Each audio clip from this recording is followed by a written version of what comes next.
My name is Mikey Scoville, and I own SwevenKicks. So I grew up in Girard, but when I was younger, we moved around a lot. So I stayed in McDonald for a little bit, and then in around 4th grade, we moved to Hubbard, and I graduated from Hubbard. Yeah, I felt like Hubbard was a pretty good school. They offered like good education. It was kind of not a smaller town, but not like a really big city too. So everyone was pretty close knit. I felt like I was welcomed in, pretty good for the most part. Playing sports kind of helped. It helped me get to know my classmates a lot easier. And thankfully I came in like elementary school, so I was able to somewhat grow up with them. As far as teachers that stuck out to me, number one of the teachers that kind of helped me along the way was Miss Marion. Sadly she had passed away, but during my junior year, I talked to her about like my dream of like going into business, starting my own business with shoes and all that stuff, and she was always very supportive with that, always gave me like some tips, things like that. Another teacher was Mrs. Shellhorn. I had her first and second period. First period, it was my study hall, I was one of her aides, but in that class I always like updated my spreadsheets every morning senior year, updating my sales, adding in the new inventory, things like that, and she was always like pretty cool with me doing that kind of stuff because she knew I had a dream and she was supporting that too. Yeah. I would say my passion for like shoes or sneakers started when I was like pretty young. I think I was in like 2nd grade. My stepdaddy had showed me the movie Space Jam. I remember just admiring Jordan's shoes throughout that entire movie. And then as I got a little bit older, like I would always ask my parents when we would go shopping for shoes for school, hey, can I get these? Like these Jordans are on sale. But when I was younger, I pretty much only wore like and ones, different, like, you know, like the Walmart basic stuff like that. We couldn't really go out and get that kind of stuff because I had 5 other siblings.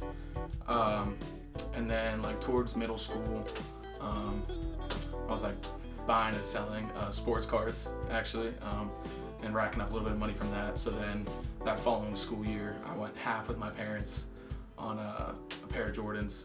I actually have them here. They're not a retro Jordan, but they were Jordans to me because they had the symbol. They've seen their days, that's for sure.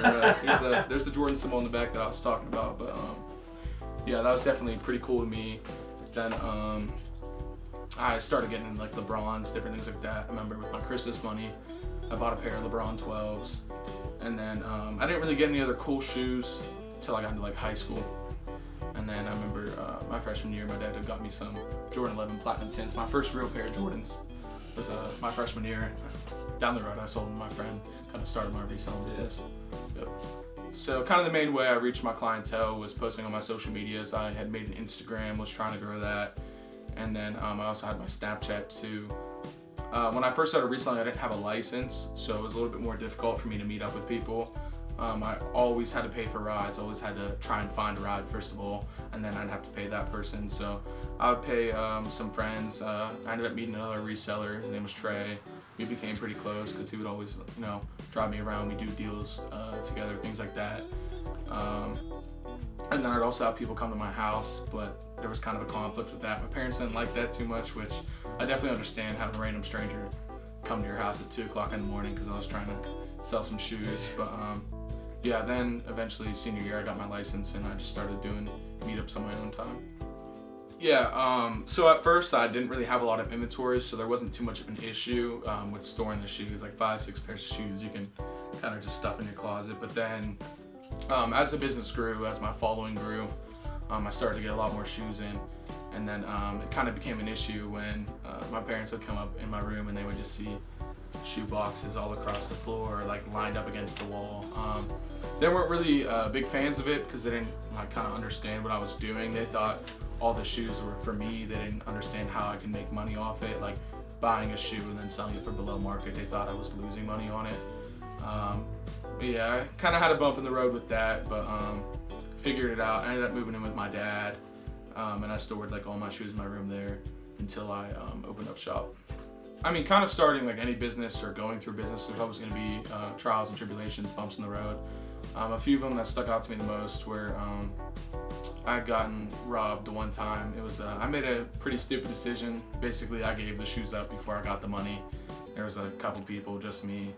I figured I value my life more than the shoes. So I kind of took my loss with that, learned from that, started to take measures to do business more safely, more public spaces, kind of getting a little bit of information from the people before meeting up with them, things like that. Definitely grabbing the money before I hand over the shoes. Another thing is when you first start out reselling, I definitely suggest like learning how to legit check. I got sold a couple fakes pretty early on, lost money on them, gave them away because obviously you can't sell them. Getting scammed online, I fell for a couple scams on Instagram, but I mean, other than that, there wasn't too many bumps as the reselling aspect. I did have a pretty rough week. After I had gotten robbed, I totaled my car, and I was out a couple thousand in high school. My inventory was pretty much diminished. I ended up having to sell my personals to kind of restart and keep the business flowing. Definitely my very first time ever going to SneakerCon. It was truly an incredible experience for me. It kind of fulfilled a childhood dream of mine to go there and be surrounded by thousands of shoes you've never seen before. I had the privilege of taking my dad with me, kind of introducing him into the world that I brought myself into, and kind of help him better understand exactly what I was pursuing. We had a great time there. I had brought like 40 shoes of my own. I didn't have a table. Tables were a little too expensive for me at the time, but I just went around to different vendors, sold all my shoes, walked out of there with a couple pairs for myself and for my inventory, and it was a really cool experience. Met some people I looked up to in the game, different things like that. It kind of shows you like that thousands of people can all have like the same interest, even though it is just shoes. The Instagram account has definitely been pretty crucial to my success. Without that, I wouldn't have most of my clientele. I've definitely like noticed over the years, the more stuff I post on my story, like the more advertisement I give myself, the more stuff sells. In a sense, Instagram, it also like connects you to people like outside of the state. I'm constantly shipping outside of Ohio and stuff all the time. And with the ability of like people to post the shoes and add me on their Instagram story, it just helps grow clientele. Posting the reels, finding different ways to put your name out there, it's definitely helped a lot. Yeah, there's definitely been a few. One of my favorites is Marvin Harrison Jr. I'm a big Ohio State fan. He's been following me for a couple years now since he first got to OSU. I've been trying to do business with him, but I mean, he's got some good connections too, so he has most of the stuff, yeah. There's another guy, I'm real big into like the YouTube basketball scene. His name's Austin Mills. He's a part of All His Life. He followed me as well. I've talked to him a few times. There isn't really many like, I guess, bigger names that I've done business with, but there are like a decent amount of college athletes that I've helped hook up with shoes and different things like that. Yeah, so I'd say I'm starting to get pretty more connected with a lot of the athletes at YSU, mostly like the football team. I have a decent amount of people from the men's basketball team, some even from the women's basketball team that have shown support. They've come either shopped with me or sold stuff to me as well. They definitely show a lot of love.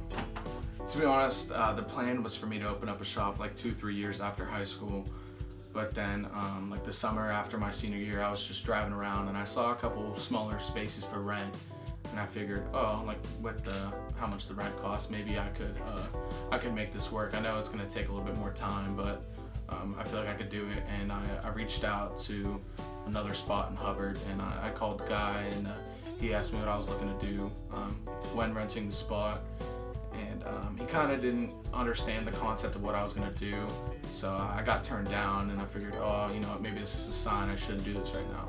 A family friend had told me about the current spot that I'm in right now.